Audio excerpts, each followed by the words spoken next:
there have been about 7 million, as much as 7 million responses or comments on this particular issue.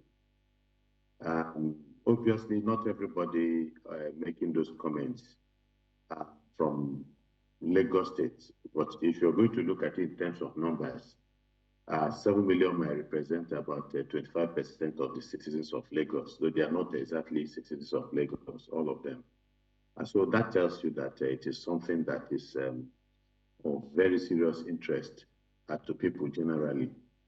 Of serious interest because there is a general impression that these figures are outrageous. And I think it is a figure that has whipped up all manners of sentiments, negative sentiments about the attitude of politicians and the elected office holders, especially in the midst of so much poverty and suffering, where Nigerians are daily being told across the board to bear the pain of the difficulties they are going through for a better Nigeria. And so I think that what plays up in the minds of Nigerians is that for as long as they continue to hear stories like this, then every assurance by government and government officials would only remain a pipe dream, because you cannot have prosperity and growth in the midst of so much reckless expenditure. A unjustifiable expenditure, obviously, and I think that that is just what is it. It is not just the amount itself is humongous, it's mind blowing, and then what they are spending the monies on is another problem. Look, it seems to get worse every day. The other time, Nigerians were consternated and very angry when they heard how much the lawmakers had budgeted for themselves to buy jeeps, 160 million, 130 million.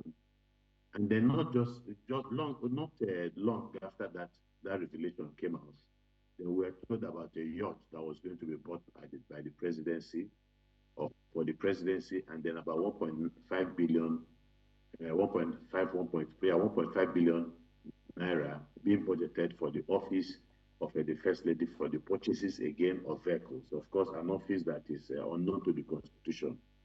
And so, and then with that dust had not settled, and then we are hearing about this from Lagos State. But again, don't also forget that if we are hearing this about Lagos State government, these wild expenditures, you can be sure that this is happening across board in Nigeria. I was just actually about to interject and ask you that. It seems to be a practice all across the country. What does this say about the mindset of those who sought election with the claim that they want to serve the people? I think, really, if you look at it, the behavior of elected political office holders, and, based on the realities that we are seeing, you tend sometimes begin to have the feeling that it is as if the government or governance is a scam, as if the sole purpose of such people getting to government is just for the purpose of legitimately stealing from the state, from the people. And so you ask yourself, how can something that is legitimate be wrong? If it is not legally wrong, it is morally wrong, morally unjustifiable. And so we see a situation where it would appear that the instrumentality of the state, the instrumentality of government or governance is being used to subvert the interests and the welfare of the people.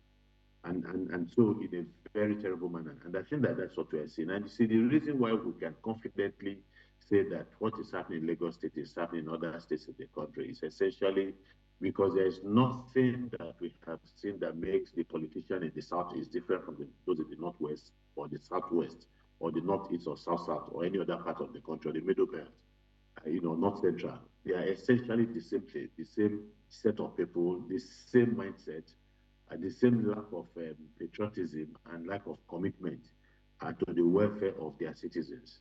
And so we see that in the poverty in the land. We see that in the number of people that are said to be in multidimensional poverty, even in the midst of plenty.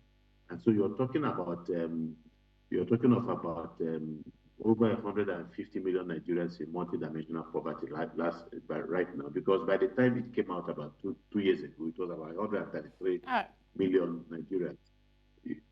Yeah, go on. I was just going to ask you, how should the government be responding? Should they be responding? And what response do you think would explain this away to the understanding of the ordinary man that you say is in multi-dimensional poverty? Well, if you look at the number of cars, for instance, in the fleet of the Lagos state government, we see them sometimes when they are passing the streets of Lagos. And you want to spend 460 million to buy one car, even if you're spending 460 million to buy two vehicles at this time. I mean, we have statesmen in Africa, you know, from countries that are not as prosperous as Nigeria. For instance, the president of Zambia that refused to use the perks of his office to buy all manners of vehicles for cars. He said they would manage what they have. The president of Malawi also said he was no longer going to travel because of the precarious financial situation, the economic situation in this country. And so he will no longer travel. He was to go for the COP28, the climate change issue, you know, conference, very important. He didn't go. And there says no other government official will travel. And I mean, that is leadership. But you see, our leaders, they live their lives and then they carry on as if there is no tomorrow. I'm sorry to interject. I just wanted to just point you towards, you know, some response, because I really wanted to know from you, what response do you expect from the government? Should they be responding? And what kind of response, in your thinking, will, you know, assuage the concerns of the ordinary man as quickly as you can?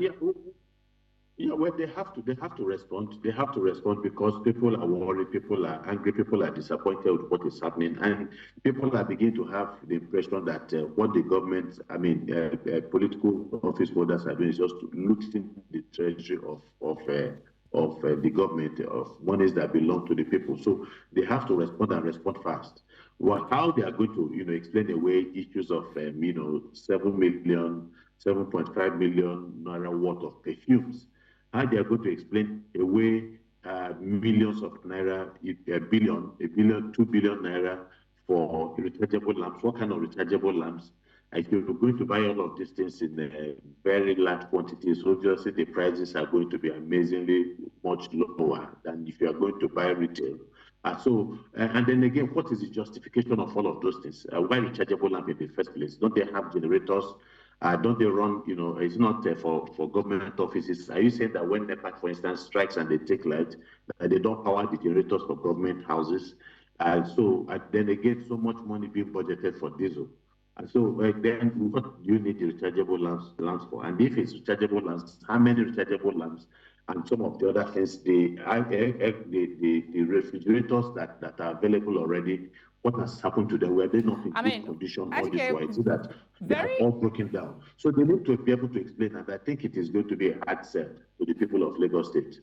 Well, I mean, government have sold a lot of things before now. Let's see how they are going to sell this one, which is, disturbing a lot of Lagosians. Thank you very much, as always, for your kind thoughts.